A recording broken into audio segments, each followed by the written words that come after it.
My name is Cassie. I am 23 years old. I graduated as a qualified nurse this year and was given my first position as a home nurse. My patient was an English gentleman in his early 80s who suffered from Alzheimer's. In the first meeting, the patient was given his record, and from it I could see that he was a convert to the religion of Islam, therefore he was a Muslim. I knew from this that I would need to take into account some modes of treatment that may go against his faith, and therefore try to adapt my care to meet his needs. I bought in some halal meat to cook for him and ensured that there was no pork or alcohol in the premises, as I did some research which showed me that these were forbidden in Islam.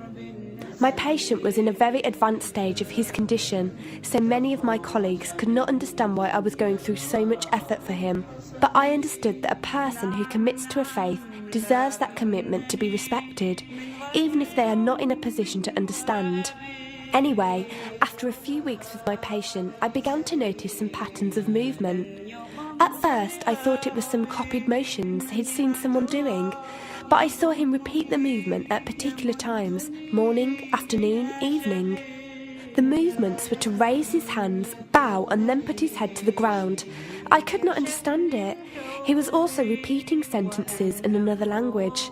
I couldn't figure out what language it was, as his speech was slurred, but I know the same verses were repeated daily. Also, there was something strange. He didn't allow me to feed him with my left hand. Somehow I knew this linked to his religion, but didn't know how. One of my colleagues told me about Talk as a place for debates and discussions. As I did not know any Muslims except for my patient, I thought it would be good to speak to someone live and ask questions. I went on the Islam section and entered the room True Message. Here I asked questions regarding the repeated movements and was told that these were the actions of prayer. I did not really believe it until someone posted a link on the Islamic prayer on YouTube. I was shocked.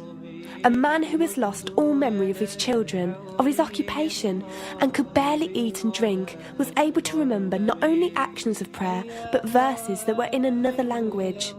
This was nothing short of incredible, and I knew that this man was devout in his faith, which made me want to learn more in order to care for him the best I could.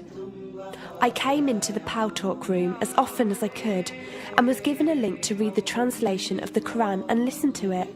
The chapter of the bee gave me chills, and I repeated it several times a day.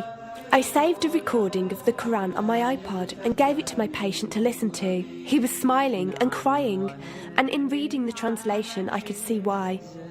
I applied what I gained from Talk to care for my patient, but gradually found myself coming to the room to find answers for myself.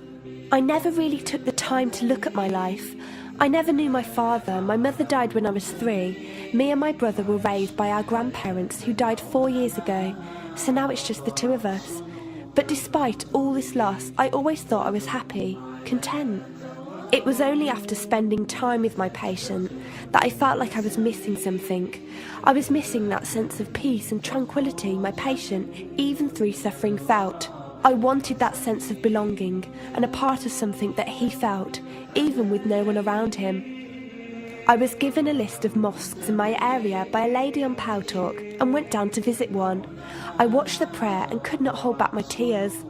I felt drawn to the mosque every day, and the imam and his wife would give me books and tapes to welcome any questions I had. Every question I asked at the mosque and on Talk was answered with such clarity and depth that could do nothing but accept them. I have never practiced a faith, but always believed that there was a God.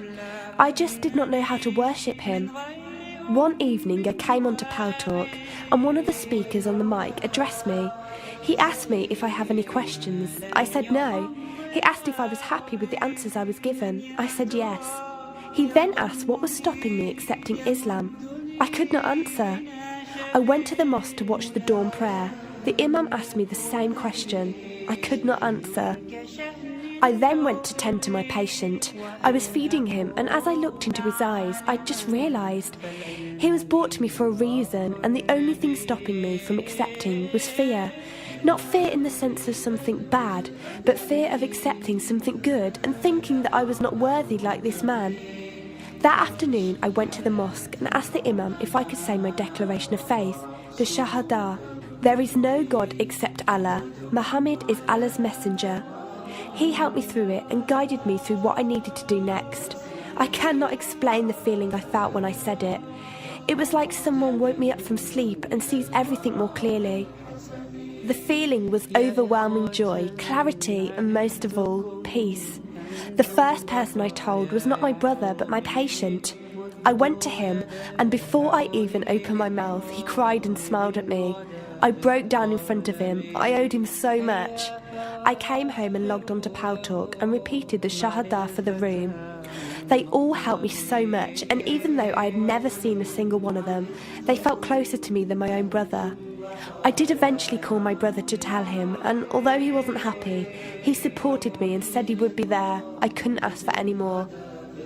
After my first week as a Muslim, my patient passed away in his sleep while I was caring for him. Inna lillahi wa inna ilaihi raji'un. He died a peaceful death, and I was the only person with him.